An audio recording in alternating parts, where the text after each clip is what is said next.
Blog Talk Radio. Malcolm Garvey, Huey, study Malcolm Garvey, Huey. Their life was like a movie, study Malcolm Garvey, Huey. Malcolm Garvey, Huey. Malcolm Garvey, Huey.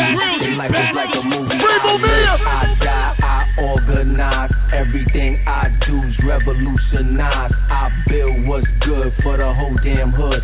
Study G's like these, really think you should. I study Malcolm Garvey, Huey. Malcolm Garvey, Huey. Martha Cody with the Uzi. Listening to Fela Kuti. I'm Ogun with the machete.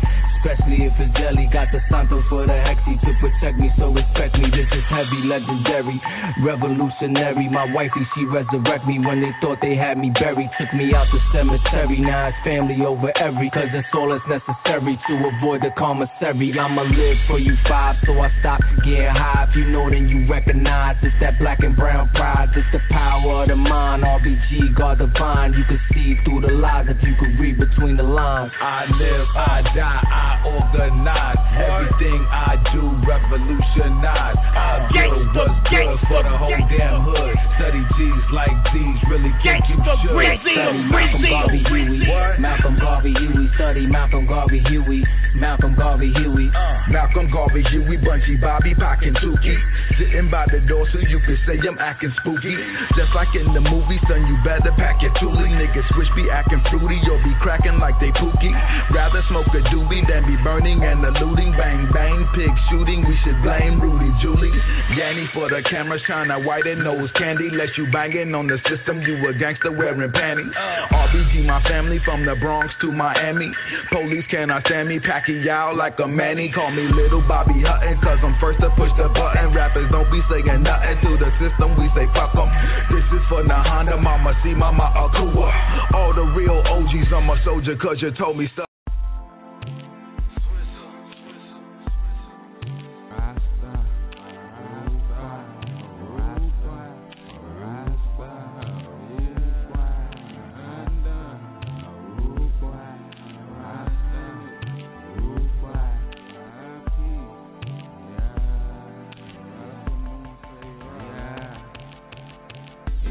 Be a better way to make a decent profit. Instead of going against the grain, you got the feds watching. Clock on set, and my time stopping. And to be the best, you got it, you watching. Don't know see that. The only see they pockets, don't know fear that. The only see they profit, me know that.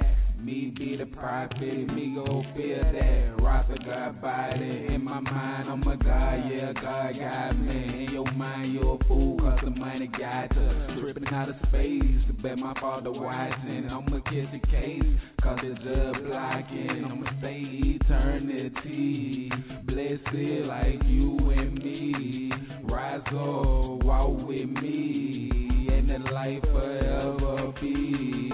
Freedom is a state of mind. We here, but can't stop time. You and I birds all the time. I not just make your mind. We fall, we rise, we conquer. We forward and stand over. We rise, we fall, we conquer. We conquer, we conquer. It's a new day, heaven fell on earth. Every man dead like now he got work. And every woman that was mistreated, call a queen, now I'm so undefeated. And I'm a king in this island. On leg, on man, hand. Don't forget to hit supreme God dance. It's a Godhead, positive vibrance. I'm done knocking like a poster boy. I know, rude boy. Line Paul, school of boy. I say like the late call you the boy. Highs peace and infinite blessing. Mathematics gotta peep the lessons. And I'm a legend, but full time. Rock some. Hey, Rock, my son. Peace and Lord. Y'all tune in tonight to another episode of the Lord Business. Tonight, you might want to go ahead early, get your pen and paper, because we're going to deliver and bless y'all with a lot of information. Then before we get into the ratchet and that, you know what I'm saying, all that, boy, it's going on with Gale Open, all that. Let's get into some gems before that bit. like we do on every show before we get into all that, open up with the Al-Fatiha. In the name of Allah, the most merciful and the most beneficent, thee do we worship, thine aid we seek. Show us the straight way, the way of those whom have bestowed thy grace, the way of those whom portion is not a wrath and have gone not astray. Amen. The Lord business pretty much is sublet of the Visionary Leaders program as a whole, as far as like how we demonstrating and moving on the radio platform. That being said, like we also have 12 steps the Lord is on within the program. Like we ain't really too much been giving emphasis on that. But you know what I'm saying? I'm gonna give y'all a brief overview of those jewels right there, and more so I wouldn't say just they're more like principles in the sense of developing our higher self, standing on. Also, I like demonstrating how we need to demonstrate out here in these streets and so forth and so on. That being said, like step one is knowledge of self. Like we in all that understanding, we got to get that knowledge from it. We got to get a better understanding of self and not just history when we talk about self. You got multiple subjects, you know what I'm saying? You got the mathematics, you got the science, you got the biology, you got the chemistry, all of these different subjects and components when we speak about self. Then we get into application of that knowledge, which is step two. Application of the stuff that we learn, application of that thought, you know what I'm saying, and think tank that was created, that established when we coming into further sharpening and defining ourselves. Step, you know what I'm saying, that three is self-sufficiency. Like, I mean, at the end of the day, you can't help nobody till you help yourself first. So we got to get into understanding a way to become self-sufficient. I mean, all of these are like a work in progress. You know what I'm saying? 4 is knowledge of our root. You know what I'm saying? Like, we got to know where we come from, know where in order to better understand and get to where we going. 5 is understanding our role in our family. We all got family. 6 is learning to take care of our family. 7 is knowledge of our community.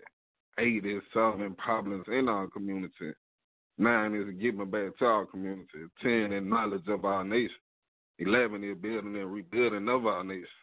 12 is uplifting our nation. But we get into these 12 principles or still to kind of get ones and ones on our higher self and how we supposed to view things. But without further ado, and to introduce tonight's topic, what we get into is in light of what's going on with the open jail situation, a lot, the term have been kind of thrown out there, and it ain't even just with them, but as far as it felt inspired, like the universe kind of put the question out there to us in the sense of what is a sellout?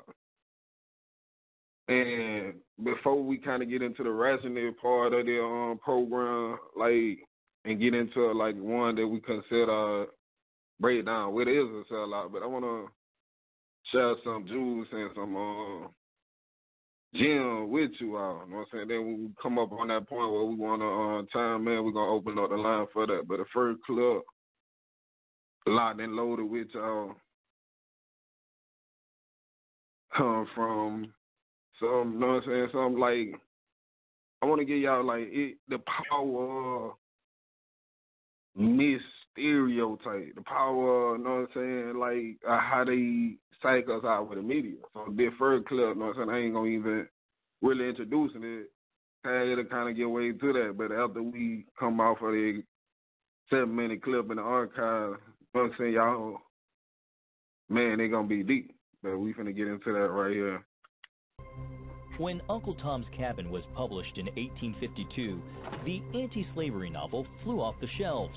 17 printing presses ran 24 hours a day to keep up with the demand, making it the best-selling novel of the 19th century.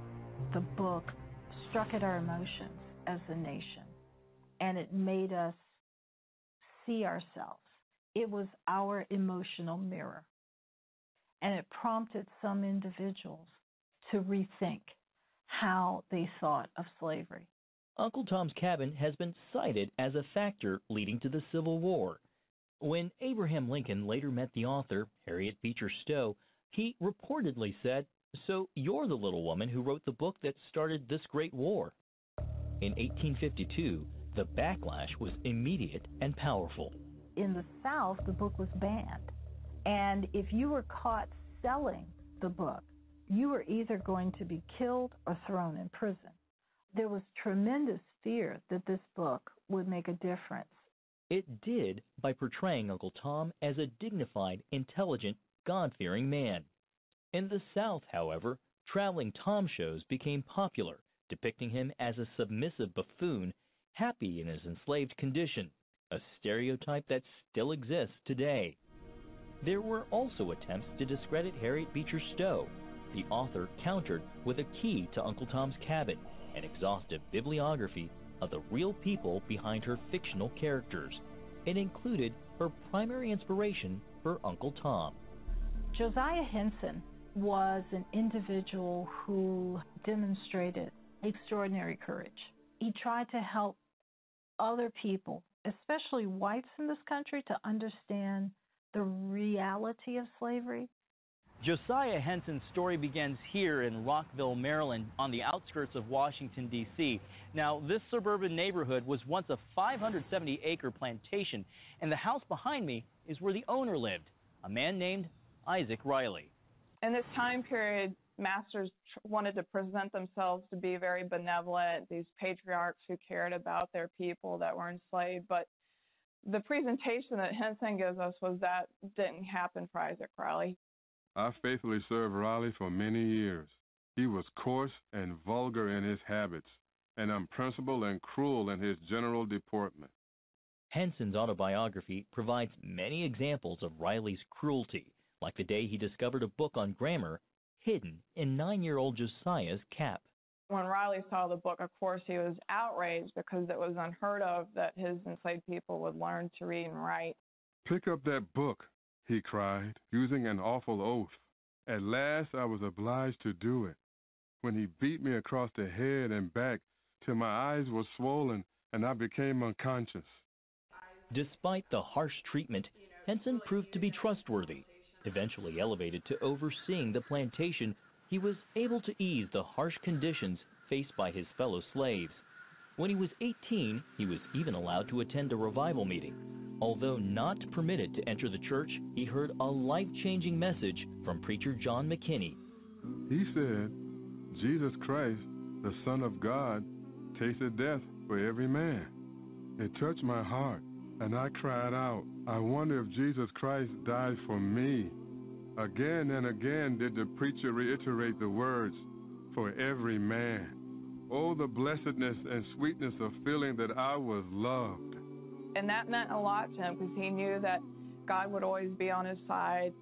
He would deliver him, and he would decide his plan in life.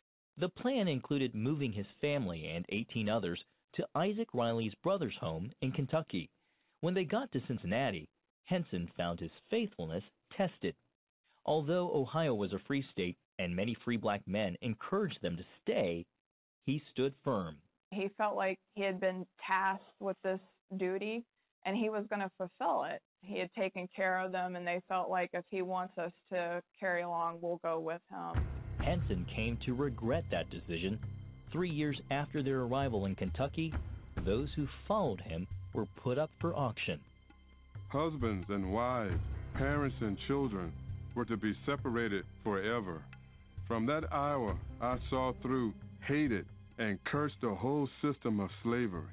One absorbing purpose occupied my soul: to gain freedom, self-assertion, and deliverance from the cruel caprices and fortunes of dissolute tyrants.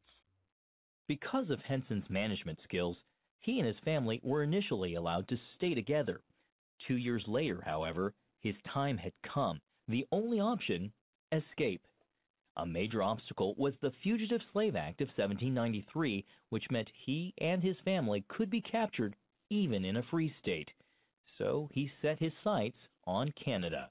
It was a 600-mile journey that he would have to make on foot with his wife and 4 children, traveling by night, sleeping by day, super dangerous.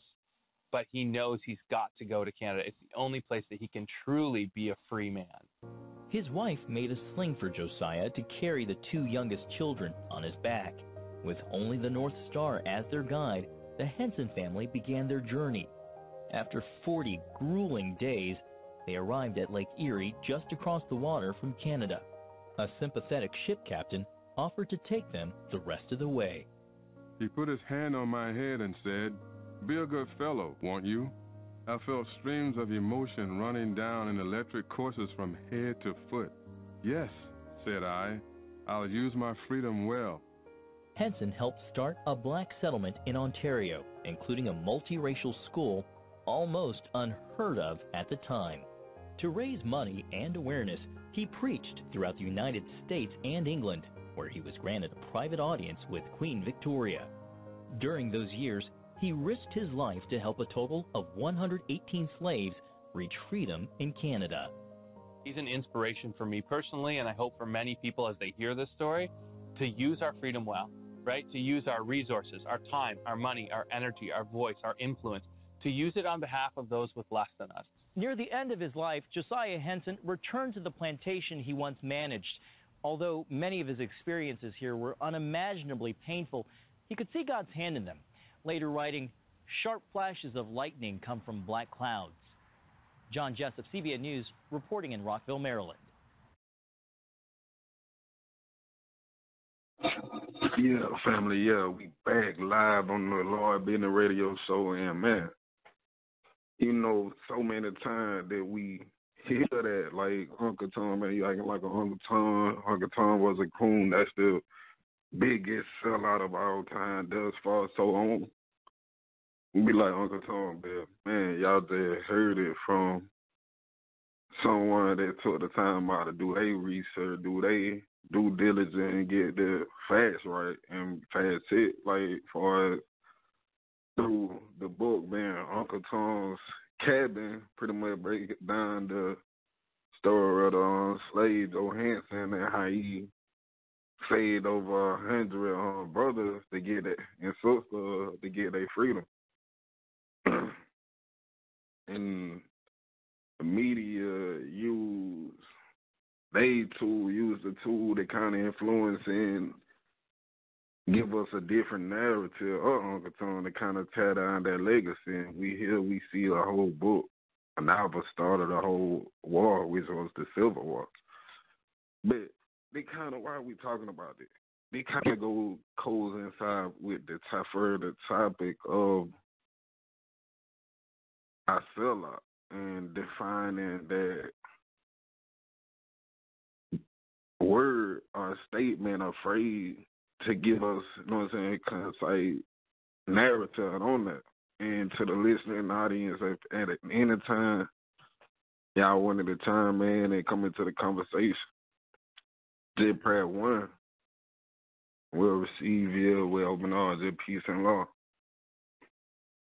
That being said, we got another clip ready for you to come out of the archive with. And they're dealing with COINTELPRO.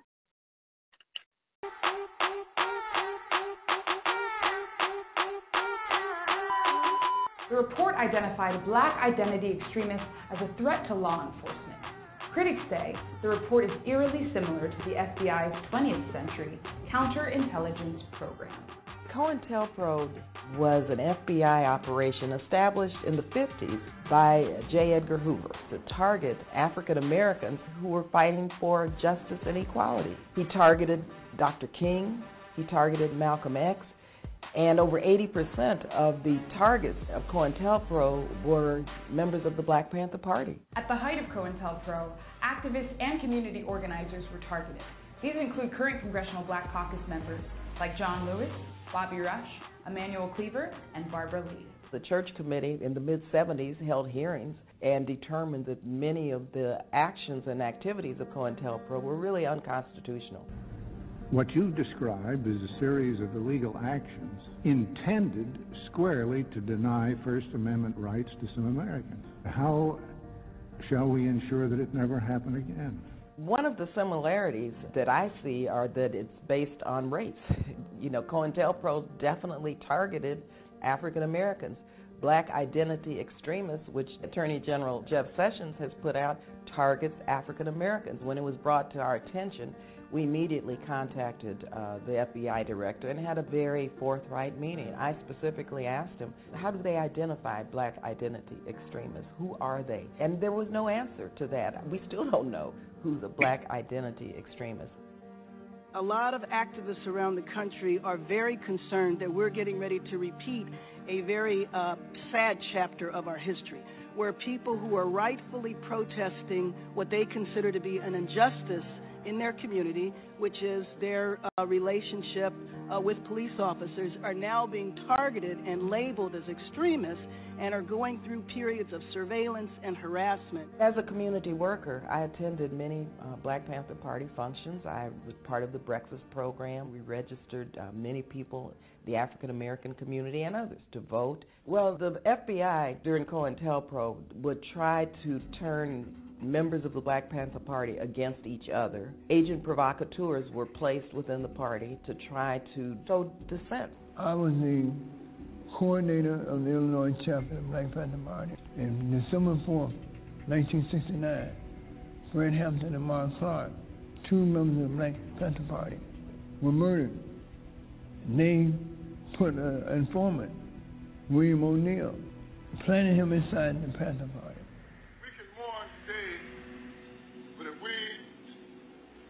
Understood, Fred, that we are dedicated, that his life wasn't given in vain.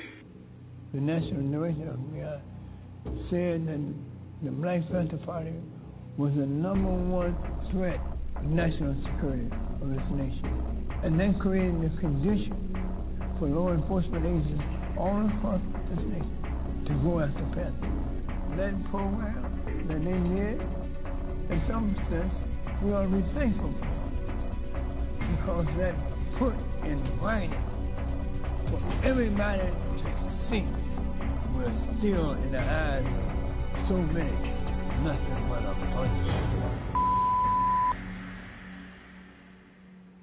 Was I surprised? No.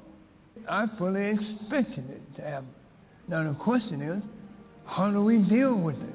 People need to get to their members of Congress and get them a copy of this report and hold their members of Congress accountable. In this day and time, they could really stop and halt the progressive movements that are taking place in the country. And I think with Black Lives Matter, with the Dreamers, with all of our millennials and what they're doing, they deserve to be out there and to protest and to engage in petitioning their government to right the wrongs of the past. Those of us who've been around, who saw COINTELPRO, really know the risks and the dangers, and so I hope that people really believe us that this happened, because this is COINTELPRO 2.0. Yo, y'all back live with us on the Lord Business Radio Show and broadcast.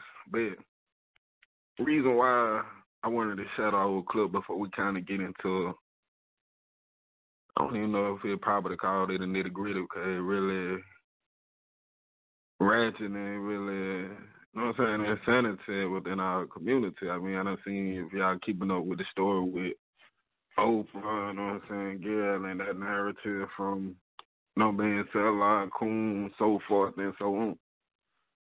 And going back into the old clip, though, in our community and our nation as a people, you know what I'm saying, speaking quote unquote to the real Black caucus and everything, but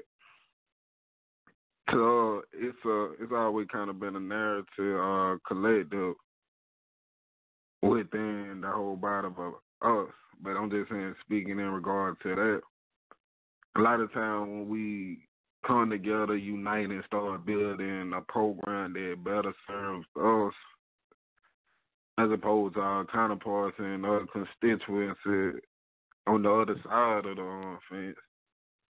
It kind of always end up at a problem. We seen it in the bombing of Black Wall Street. We seen it in a lot of other instances when we come together to better our conditions as a people.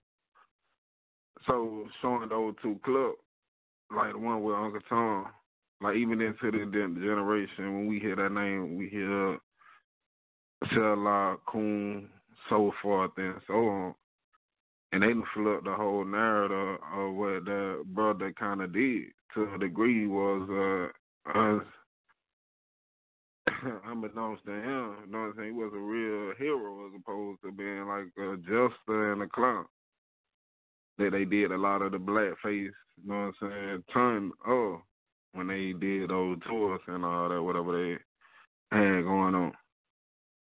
So, and also the second video with COINTELPRO, the sister was speaking about the agent provocateurs, like in rallies and organizing, they'll send people,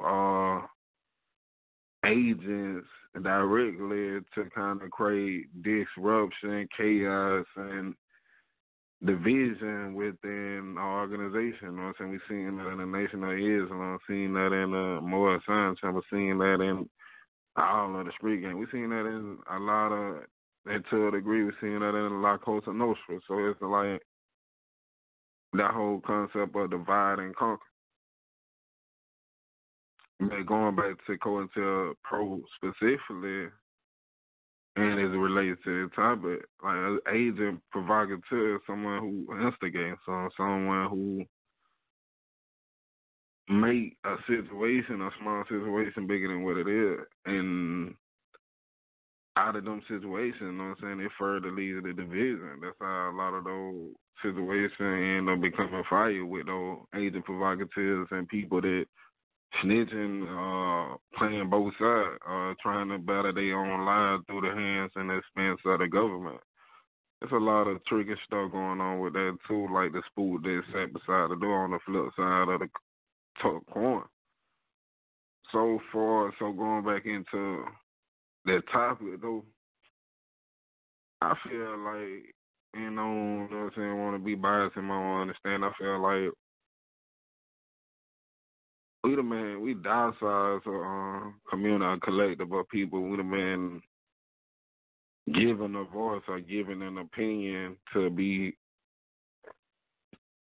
rallied upon collectively, like brainwashed, so to speak. So like cognitive dissonance is when we start opening our third eye, start venturing off on the noise, and we get into ourselves and see something different and better and kind of further enlighten or further add on to where we need to go. And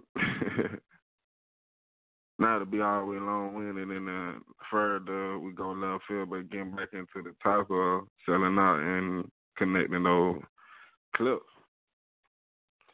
What they did, and not saying that they use and Gale or open those instances, but I just want to set the foundation, the table, right, before we kind of get into this, because we kind of got to see this from what it is with a level eye. Like when they do with the media, like the media is a tricky game. Elijah Muhammad warned Malcolm X about that. So,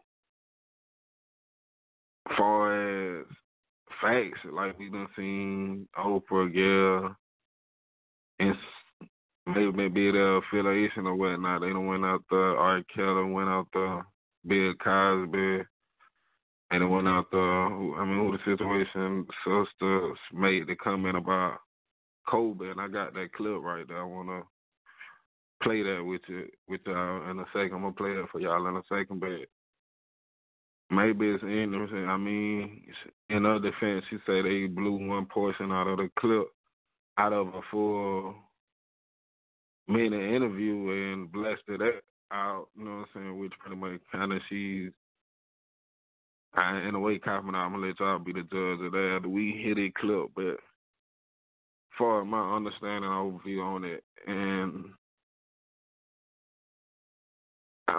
it's like we gotta. I wouldn't say necessarily say draw the line, but we gotta evaluate.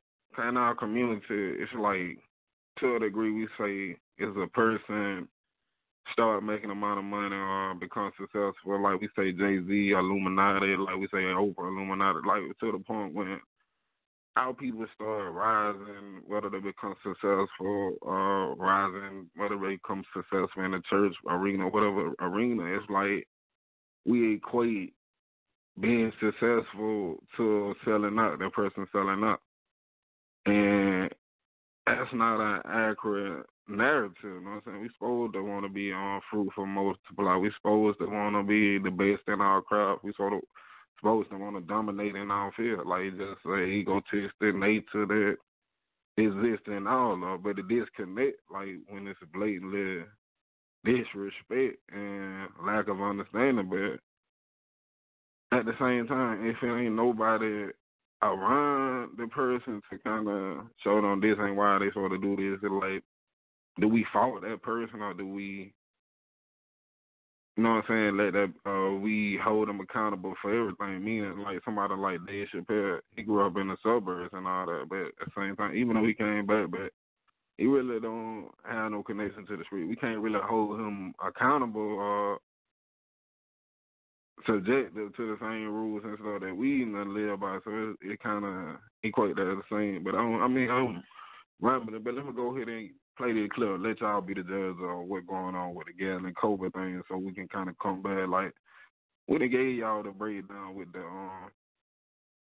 gave y'all the background with the some facts and some issues, but now let's get into the ratchet shit and we can kind of get an understanding and see what y'all feel to listen to how y'all feel about what's going on. But I'm going to play that clip and y'all harbor y'all energy and press one if y'all want to come into the conversation and what have you. Gayle King is furious with CBS. You don't see this very often, a huge star calling out their own network, but she is. I am very angry.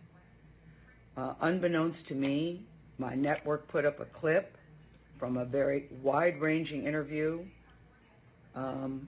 totally taken out of context, and when you see it that way, it's very jarring. It's all because of an interview she did with Lisa Leslie in which she asked about Lisa Leslie's very good friend, Kobe Bryant. Gayle says she did a very long, wide-ranging interview with Lisa talking about a lot of aspects of Kobe's life, but she was furious to see that the promotional clip that CBS put out was about Kobe's rape case from 2003. It's been said that his legacy is complicated because of the sexual assault charge, which was dismissed in 2003, 2004. Is it complicated for you as a woman, as a WNBA player? Gayle got a lot of backlash over this clip. A lot of people like 50 Cent, Vivica A. Fox felt it was insensitive, considering that he just died less than 2 weeks ago, and maybe not bring up the rape case right now. Gayle said she received a lot of blowback on social media, a lot of negative comments. She read all of it. I've been up reading the comments about the interview I did with Lisa Leslie about Kobe Bryant.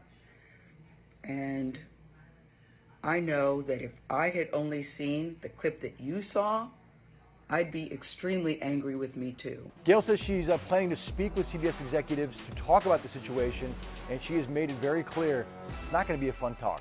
There will be a very intense discussion about that. Kim Kardashian caused quite a scene at a Nordstrom in New York City when she revealed she's launching her Skims line in their stores. Kim had a line out the door. People were lining up since 2 a.m., and she even met 50 of the first people that were in line. Kanye even made an appearance to support Kim, and the craziest part is she had actual models wearing the clothes at the launch, showing off everything that she was selling, and all the models were so diverse, all showing off every single piece of her collection, which is basically her whole brand, creating shapewear for women of all shapes and sizes. This is a great move for Kim to be in Nordstrom, and obviously it's already selling out super quickly, just like it did on her own website. Harry and Meghan are going to extreme measures to increase security at their Canadian home. That's y'all saying the world or whatever, you know what I'm saying? I ain't gonna say this is a country platform, but to a degree, we got sense, so, you know what I'm saying? But that's the T for y'all on that situation, you know what I'm saying? But, I ain't gonna say my take, but my understanding on the situation and what y'all just heard clearly, like, man, Kobe, R.I.P. to Kobe, R.I.P. to Gigi, and the other families that died on a helicopter going to that game. Definitely a deepest condolence, moment of sorrow. But that was some disrespectful shit right there. Like, man, ain't even been heard from the funeral right now yet. I don't even know. I know they had the it was time before they released their body to the family, but I don't know if they. No, I don't even think they had a funeral yet, because that would have been a big announcement. But still, I mean, you know, asking their girl, their sister, a question like that. Or y'all already went out to Michael, you know what I'm saying, with the documentary. Or, you know what I'm saying, who to say if Bill was innocent or not, but that's still some fucked up shit that happened to Bill. 20 years ago, like, I mean, yeah, he probably had the pill and all that, but that's ain't even finna create a connection to that in a sense, like he wrong, you know what I'm saying? If he gives to that, you know what I'm saying, he wrong, but he deserves, you know what I'm saying, if he gives to that, he wrong, and he deserves, like, the repercussion again, but if he innocent, like, everybody needs to be reprimanded and needs some type of retribution from that crazy situation.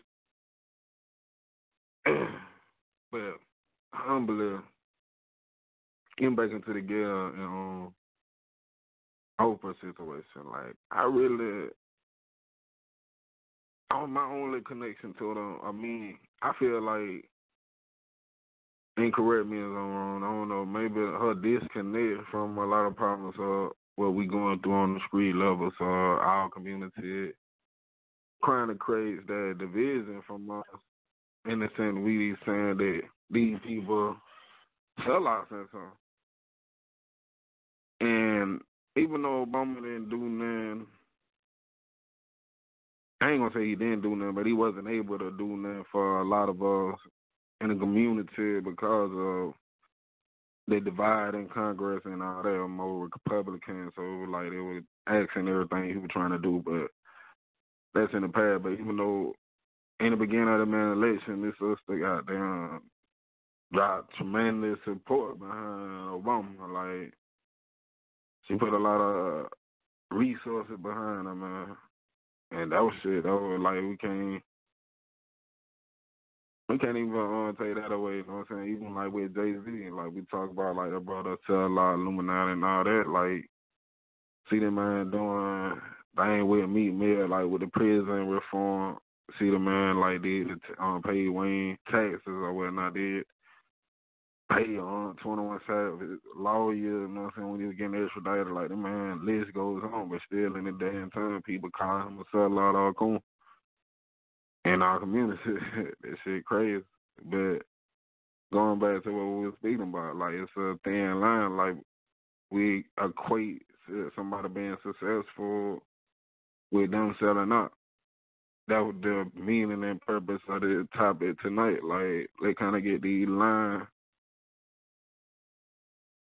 cleared up, straightened up. Like, it's a whole blurred line. Like, we quit to say somebody a sellout. We quit to say that person a cool. Because they have a difference in opinion from the group, or they have a difference in lifestyle from the group. Like, that shit beyond me. But I got another clip for y'all, family. We gonna get ready to wrap this thing up. We just gonna do these shows an hour long. You heard? Got one more clip from the brother Garvin, you know what I'm saying? Kind of give y'all some motivation, some good juice. When I am dead, wrap the mantle of the red, the black, and the green around me. For in the new life I shall rise up with God's strength and blessing to lead the millions up the heights and the triumph that you well know. Look for me in a whirlwind or a storm. Look for me all around you. For with God's grace, I shall come back with countless millions of black men and women who have died in America, those who have died in the West Indies, and those who have died in Africa to aid you in the fight for liberty, freedom, and life.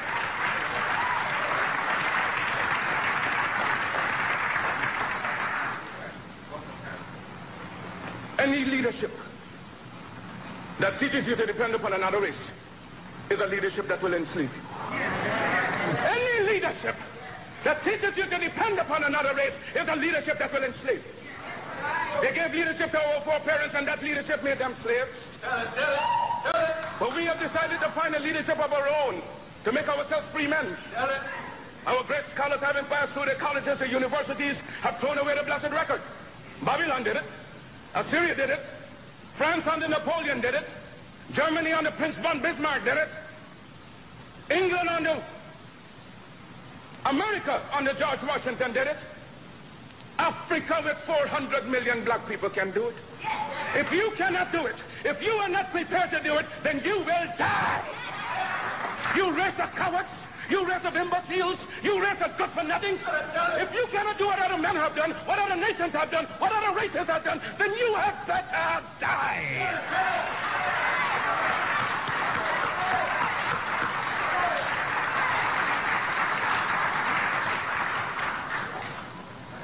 Can we do it?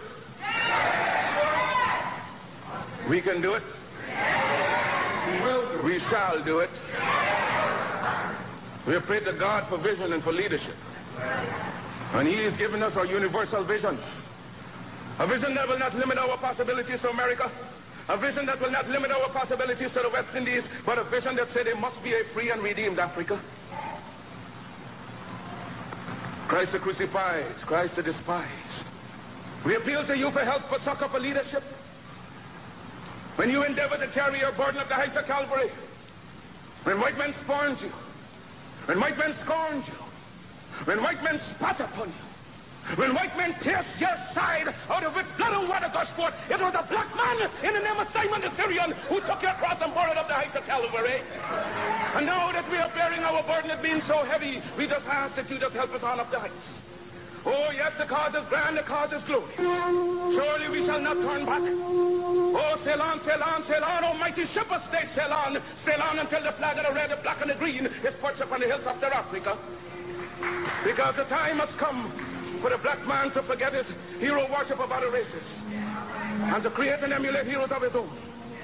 We must canonize our own saints, create our own martyrs, and elevate the positions of fame and honor black men and women who have made a distinct contribution to our racial history. Sojourner Truth is worthy of a place of sainthood alongside the Joan of Arc. Crispus Attucks and George William Gordon are entitled to the halo of martyrdom with no less glory than the martyrs of any other race. Toussaint Louverture's brilliancy as a soldier or a statesman outshone that of any other people. Hence he's entitled to the highest place as a hero among men. Because Africa's created millions and countless millions of black men and women in war and peace, whose luster and bravery outshone that of any other people. So why not see good and perfection in ourselves? We must inspire our literature and promulgate the doctrine of our own without any apologies to the powers that be. That right is ours and God. Let sentiments and cross opinions go to the winds. We are entitled to our own opinion and are not obligated to or bound by the opinions of others. If others laugh at you, return the laughter to them. If they mimic you, return the compliment with equal force. Because they have no more right to dishonor, discredit you in manhood than you have in dealing with them. Honor them when they honor you. Disrespect and disregard them when they vilely treat you. Their arrogance is but skin deep, an assumption that has no foundation in morals or in law. They have sprung from the same family tree of obscurity as we have. Their history is as rude in its primitiveness as ours. Their ancestors were running wild in living in trees of branches like monkeys as ours. They made human sacrifices, ate the flesh of their own dead and wild meat from beasts for centuries, even as they have accused us of doing. Their cannibalism is more prolonged than ours. When we were embracing the banks of the Nile, They were still drinking blood out of the skulls of their conquered dead. After our civilization had reached the noonday of progress, they were still living in holes with bats, rats, and other insects and animals. After we had already unfathomed the mystery of the stars and reduced the heavenly constellations to minute and regular calculus, there were still backwoods men living in ignorance and in blatant darkness.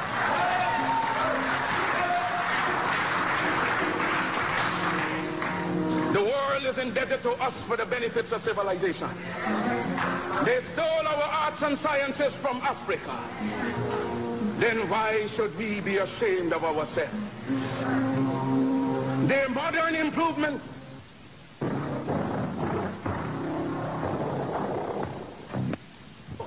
to be reflected and resurrected by our generation and our posterity.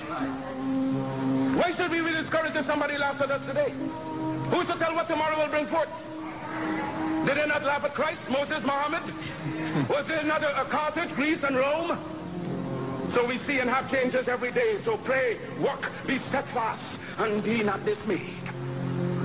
Because as the Jew is held together by his religion, the white race is by the assumption and the unwritten law of superiority, the Mongolian by the precious tie of blood.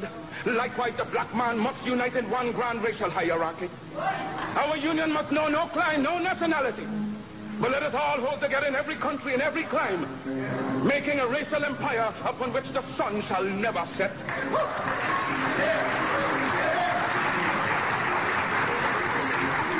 Let no voice but your own speak to you from the depths. Let no influence but your own rouse you in time of peace and time of war. Hear all, but attend only to that which concerns you. Your allegiance shall be to your God, your race, your country. Remember that the Jew in his political and economic origins always first a Jew. The white man is first a white man under all circumstances, so you can do no less. Be black, buy black, think black, and all else will take care of itself.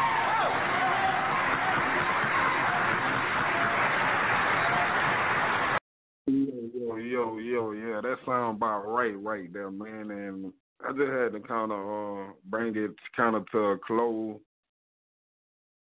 give it some gems and some historical wheels and Black History Month. You know what I'm saying? That was a clip from one of the speeches of our beloved brother Marcus Mosiah Garvey.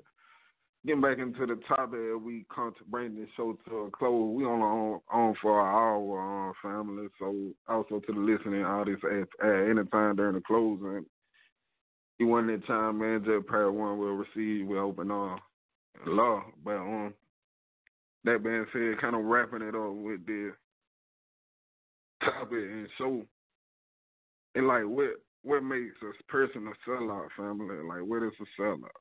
And look like we do got somebody with their hands up, family. That's me. Yeah, peace and love. Peace. What's going on, brother? Hey, what's going on, my brother? How you doing? Hey, it's all good. This is brother Matt. Well, I go by Lucky Numbers on Facebook. I kind of came in the call late, man. I thought y'all was gonna be on at 7, but I didn't see it was 7 Eastern time. So I was thinking it was standard. So that's why I called in real late. I just wanted to comment on the topic real quick if I could. Yes, sir. Go ahead. Come on in. All right. Well, essentially, like I said, I just, like I said, keep it real brief. I could be long-winded if I wanted to be, but my real idea of what a sellout is, man. You can take your time. I mean, okay, yeah, I don't know if there's any other people waiting to get on the call. I just kind of just called in like 5 minutes ago, but yeah, man, the sellout, like I said, I think it's just real simple. You know, a lot of ideas that people have about what a sellout is, it kind of get kind of lost in translation a lot of the times because really people just kind of measure what people do by how much money they make or how much money they give to certain causes, but then they disregard all the other things that they may do that may classify them as a sellout. So my thing is, I think really what a lot of people's problem is if they disregard the money aspect of what people do and just look at the person in particular, we'd be classifying people as sellouts left and right. So, again, the whole idea about what it really means to be a sellout is basically your day-to-day activity or what your activity is in the spotlight with people. Just like I'm going to use Bill Cosby as an example. Now, you got a man right here. Now, this is me personally. I don't give a damn. I don't know if I can cuss or not, but I don't care if the man had sex with 1,000 women. If he wasn't forcing nobody, because, back then, like I said, you talking about in the 60s and 70s, they was probably doing all the drugs, just all together, and everybody was just doing what they was doing. So if this man was having consensual sex with these women, I don't see no problem with it, because at the end of the day, you got a black man right now, well, not right now, excuse me, at that time, that was trying to set out positive images for black people to look at. Whether people feel like it was reality or not, he still was trying to set a positive black image for the youth and for people to look at. So my idea is nobody can really classify that man as a sellout at any, like I said, just in general, because it just really comes down to what your activity is and what people can see, what kind of image you're trying to show for the people. Now, I don't know, like I said, if anybody could really disagree with that, because like I said, you got people that will make comments. Like I just heard something today. My wife was telling me something that Yeah, Paul, I want to add to that though. Like, I want to play devil advocate, but I ain't gonna be long winded in my response though. But it's a narrative out there on Bill Cosby saying that he tried to shun a few other comedians and this and that. Like he started talking bad about rappers and stuff like that, to the point that that's when the disconnect came, and a lot of our kind stopped embracing him, stop, for lack of a better terminology, stop fucking with him. I just wanted to.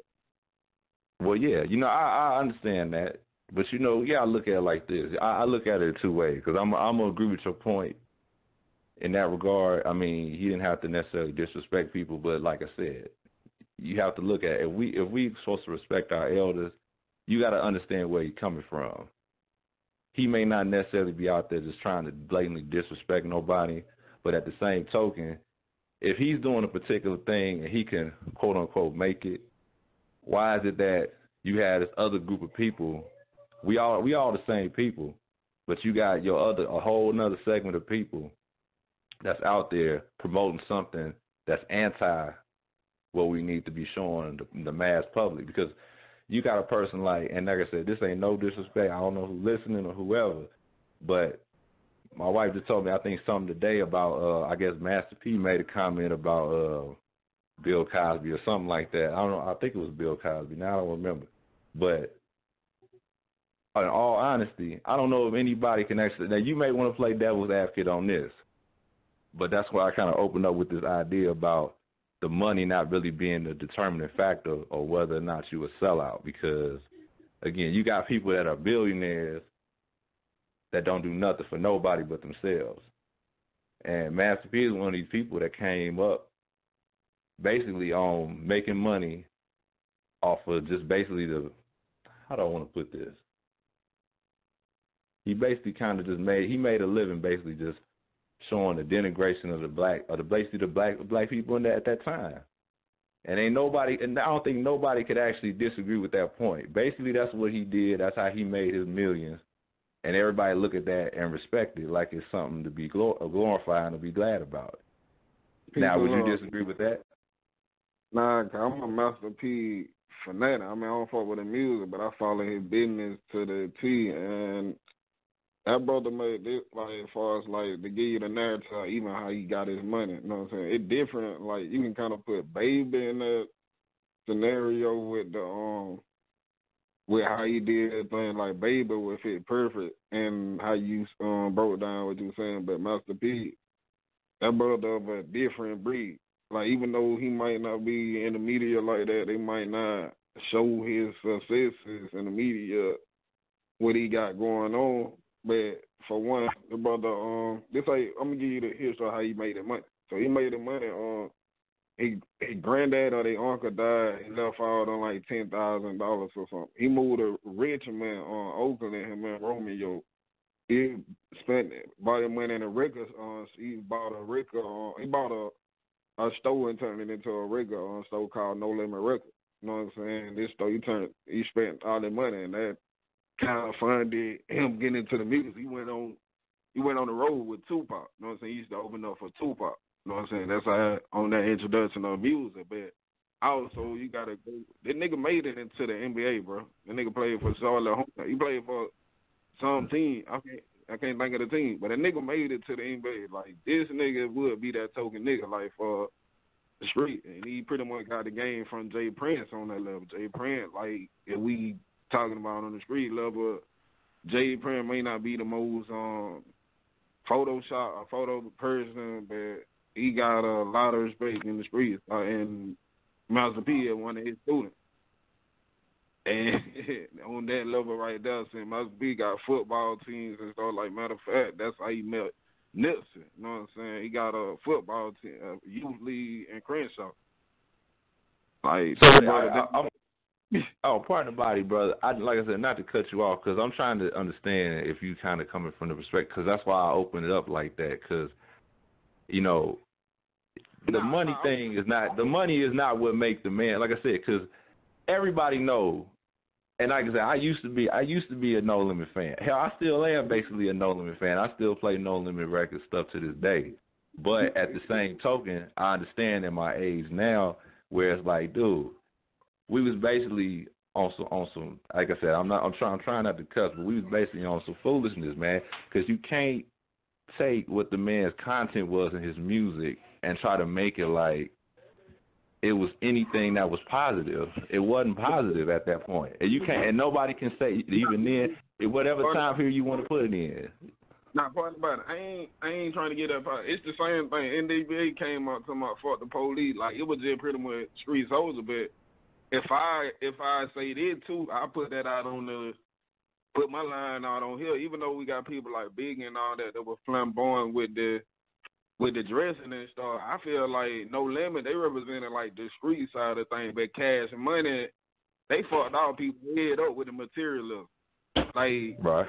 No Limit was more into the body in the sense of, like you said, even though they, you know what I'm saying, were talking about selling dope or whatever they were talking about, it was more grimy, you know what I'm saying, in that sense you felt like you was in the front line. Cash Money was on the stun, and shit, niggas shine 28 rims on my shoe, like, Cash Money was on that shine, and that kind of Cash Money, No Limit kind of got quiet. Cash Money kind of gave birth to all of it, you know, everybody stunning and everybody shining.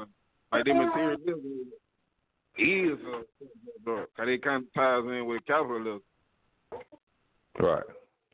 No, I don't disagree with you, man. Like I said, to me, I'm trying to. I don't know if this is what you. I don't think this is what you're doing. No, you good? We having a conversation, man. It ain't. Oh no, it's all good. I'm just saying, like, don't take what I'm saying as like I don't want to disregard nobody. Like I said, they got to do what they got to do in the streets, because, like I said, that's just the way it is. That's the way it's been, and I understand that it occurs. But you're gonna find that people are not gonna glorify that. Now, you know, you're gonna have the ins and outs and things gonna come with that. People gonna understand what you do, but we do realize at the same time that there are a lot of people out there that are not gonna glorify that and try to make that like that's the thing to do. And they don't even have to explain the pitfalls. They're not gonna try to put that out there as you should follow this example, because this ain't the example to follow. This is just what I do. So that's what I'm saying, where the music comes into play. And I'm using the music as an example because, again, this is what pretty much moves the youth. Yeah. So the idea of how they basically show, and like I said, I ain't even got to the other people, because, again, when we dealing with sellouts, and I'm not necessarily classifying Master P as a sellout. I'm not just trying to talk about Master P particularly, but let's get back into the topic, because you said, like, I want to get back into the topic. You said something in the beginning of your spiel, like you were like, it ain't necessarily a money thing that you know what I'm saying, denotes a person of being a sellout, and I want to further reiterate that too. Like, I know y'all see Oprah and Gail on the flyer and stuff like that, but it's a lot of people that, even though it might not be money involved, it might be a smarter person, you know what I'm saying? Somebody like Jim Carson or something. I read a book about it, brother. And I went up for Jim Thursday, Marshall one. I read, like, even like Booker T. Washington. I read a book called Up From Slavery. I used to think Booker T was the biggest You know what I'm saying? Coon Sellout in a minute. I grew up liking Marcus Garvey until I really read that book, Go From Slavery. And I was so going back at the beginning of the show, I played a clip. Like, a lot of times when we hear the name Uncle Tom, that sound like a coon, sound like a, you know what I'm saying, sellout. I played a clip, like, these people went back and did their research, their history, you know what I'm saying? Uncle Tom, like, come back from a book, Uncle Tom Cabin, and this slave by the name of Johansson, it was in a sense, it kind of give a story about how you kind of fought for his freedom. But it damn like the brother was a hero. He said like 100 and some odd black people hell don't get their freedom. Right. And that's the real Uncle Tom. Cause the book kind of created it kind of gave whites a connection to slavery from our perspective. And they kind of came down on the South. Like, this book kind of planted that seed in white folks in the North. And shit, we call Uncle Tom a sellout. Well, you know, that's the thing, though. Part about it, man. I keep doing that, man. I ain't trying to do that. We trying to have a dialogue. Hey, I want to build on your point, though, with that, because the idea is, you know, it's with the Uncle Tom character. I don't even use that term. I don't use that term to try to downplay nobody, because I'm in agreement with you on how that term is used with people and how it's supposed to be used. But the whole idea with him was his character made white folks comfortable. That was basically that's why he's a character that everybody looks to. Get out while I'm talking. And no, the idea is, man, you got a lot of people, like going back specifically to the topic, man, you got guys that are quote unquote street guys. And like I said, and when I say street guys, I mean, because there ain't really a lot of guys that's in entertainment other than specifically rap music that glorify or what they give you the perception of what a street guy is supposed to be. And they are now, so like I said, the way they sell these guys now, they more comfortable with these dudes. And like I said, they talking about everything under the sun, and ain't nobody afraid of them. Everybody looks to these dudes as role models. I'm talking about black and white people. But now at this time, they just, like I said, they just making white. I don't understand how they make all these people comfortable. How these characters, because they basically playing characters. And they done made these guys. I know I'm kind of rambling on. I'm trying to get my thoughts together. I'm trying to get to a point. I ain't trying to just keep.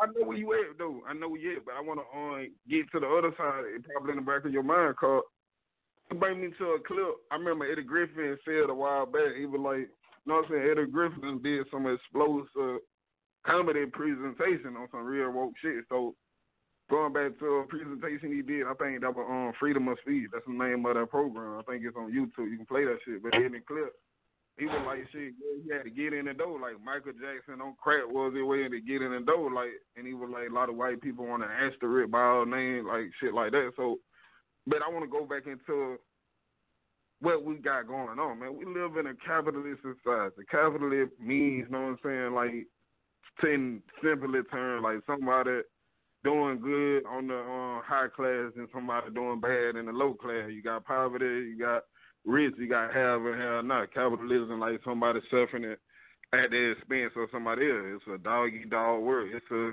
race, you know what I'm saying? It's a competition. Like, you got free enterprise. That capitalism, you know what I'm saying?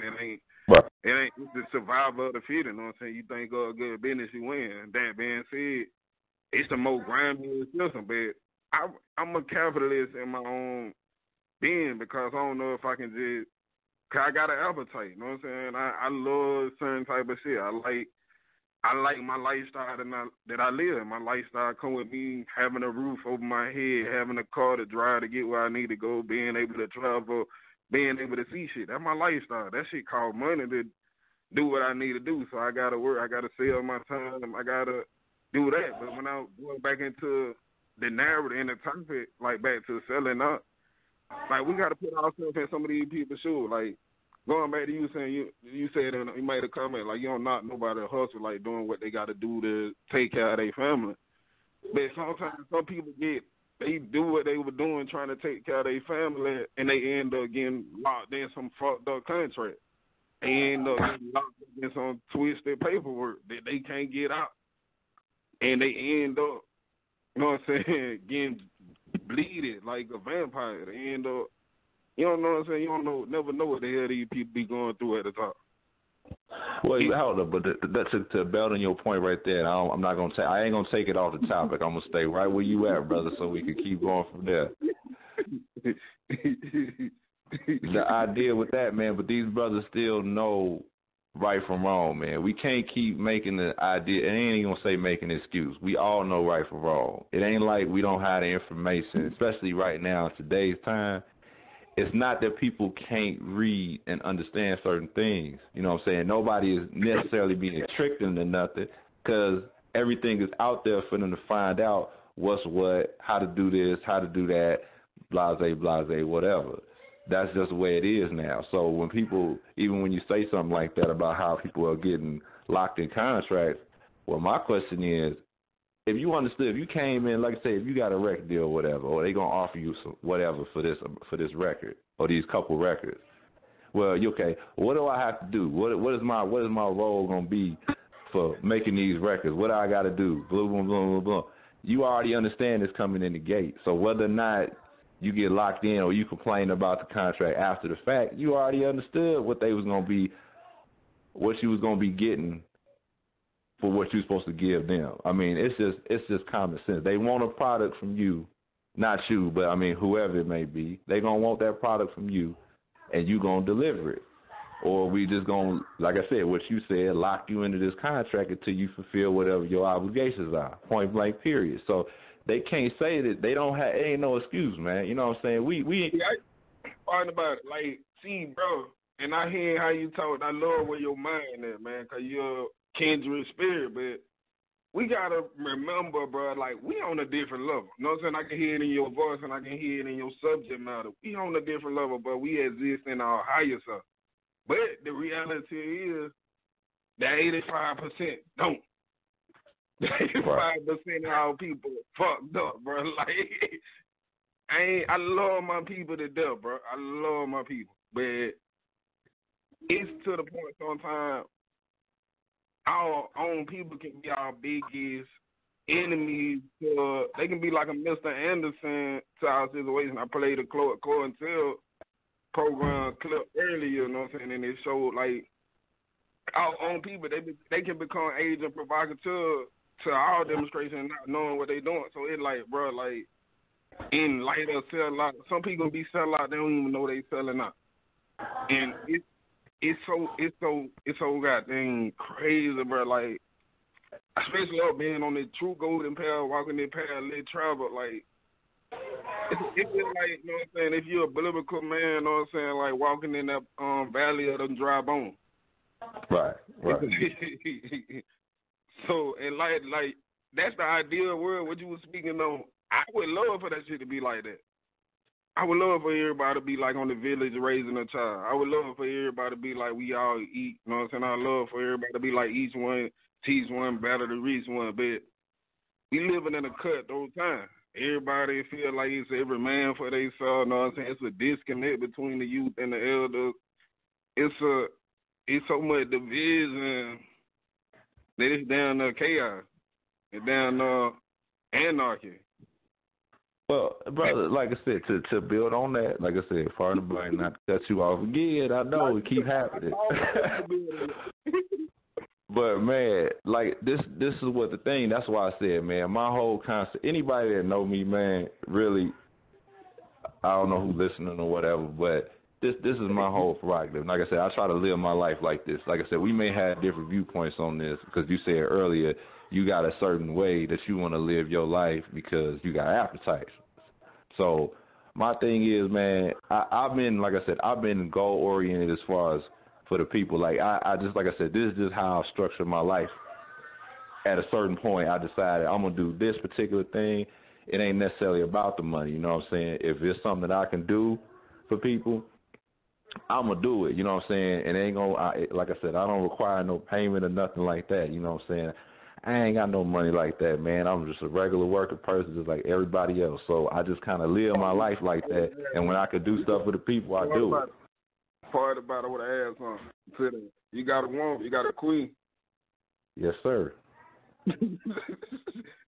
We all know how like with the team, how the team run, but it's a whole different understanding. Like even though some it come with that notion of that queen, like a lot of the stuff that we get really need house our queen, you know what I'm saying, our kids. So going back into my appetite, it be more so for my immediate family.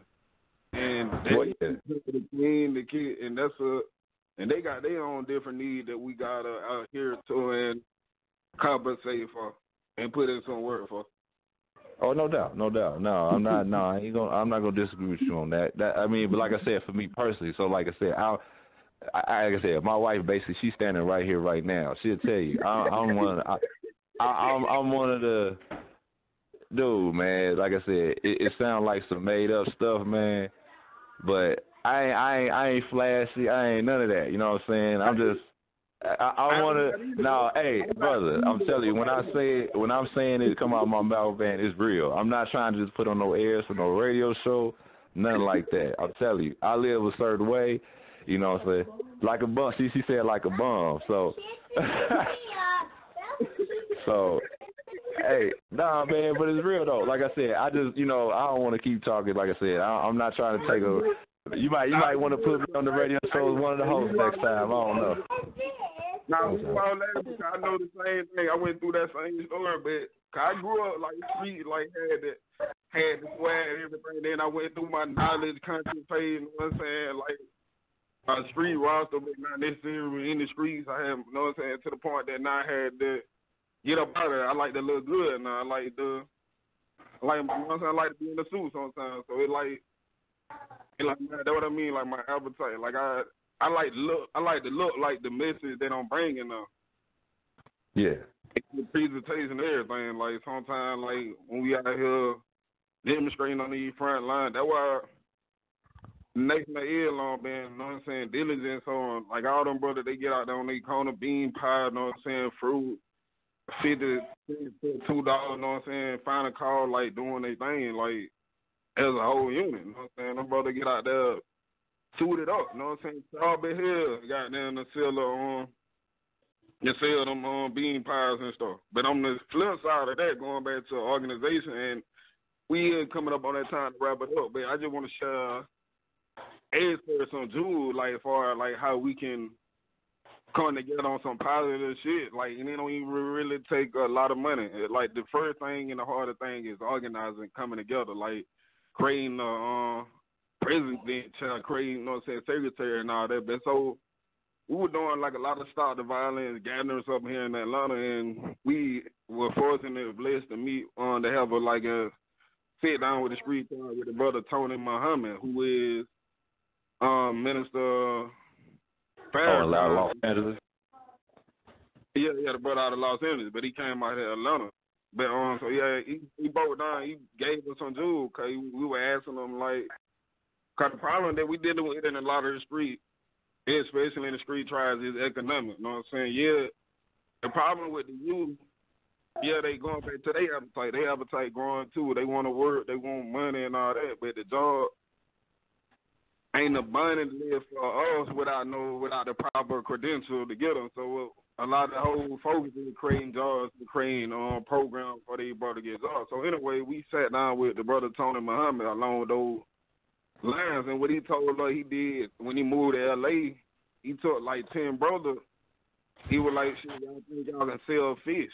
You know what I'm saying? He started buying fish, selling fish, like they were selling fish to people in the neighborhood, selling fish, whatever, and to the point that he was able to use that business and the track record of them commercially making money and combine it and create, you know what I'm saying, pack that whole thing together, got all them brothers in cars, like new model cars, like restaurant under the business, end up getting the restaurant, like it's so many ways to combine the shit, like all that stuff could be taxed right off if you doing it right.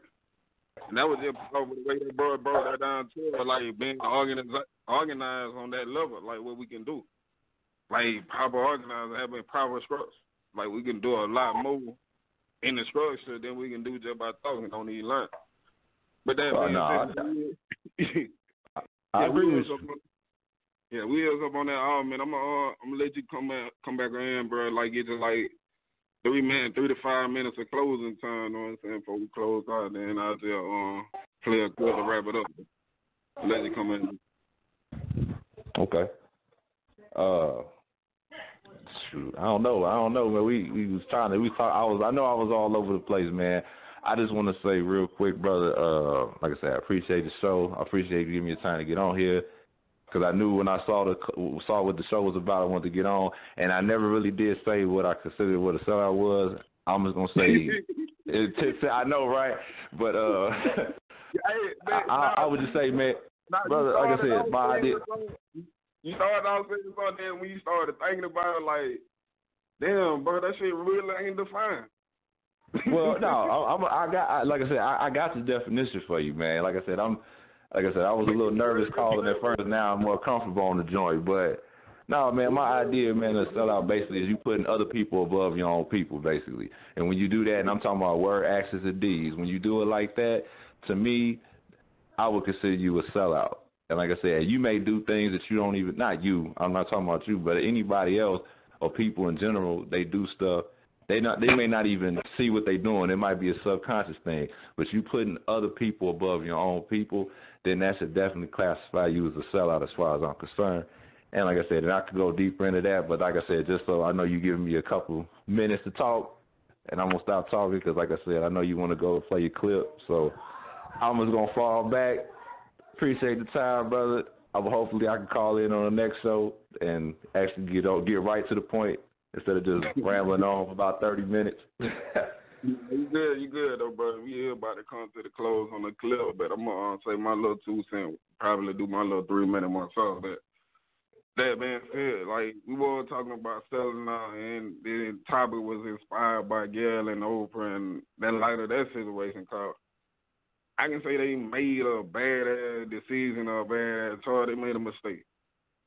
They made a mistake, so they say they're a sellout in a sense. I can't really put the hammer down, but I can say they did do some sellout shit. Reason why I say that, like brother kind of said something, we can't really say use money to justify somebody being a sellout. We can't just say somebody got money that they Illuminati and all that. We can't say that. We can't. Certain things we just take into consideration for sellout without doing our own due diligence and research. Just show improve why these brothers and sisters are sellout. But I ain't gonna dwell on that. Like how we always end every show, man. We want to give y'all a positive, you know what I'm saying, message on the reflect on it. What I've been feeling this week right here, you know what I'm saying, it's like that pouring our deepest, darkest fear. But we do this every Sunday, same time, 7 to 8 o'clock p.m. that Eastern Standard Time. And without further ado, one love to everybody. Y'all stay blessed. Peace.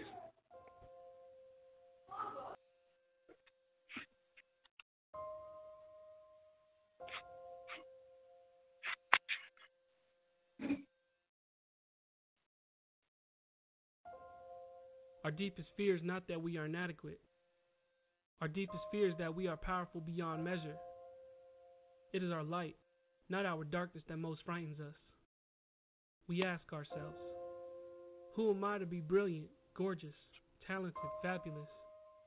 Actually, who are you not to be? You are a child of God. Your playing small does not serve the world. There is nothing enlightened about shrinking so that other people won't feel insecure around you. We are all meant to shine as children do. We were born to make manifest the glory of God that is within us. It is not just in some of us, it is in everyone. And as we let our own light shine, we unconsciously give other people permission to do the same.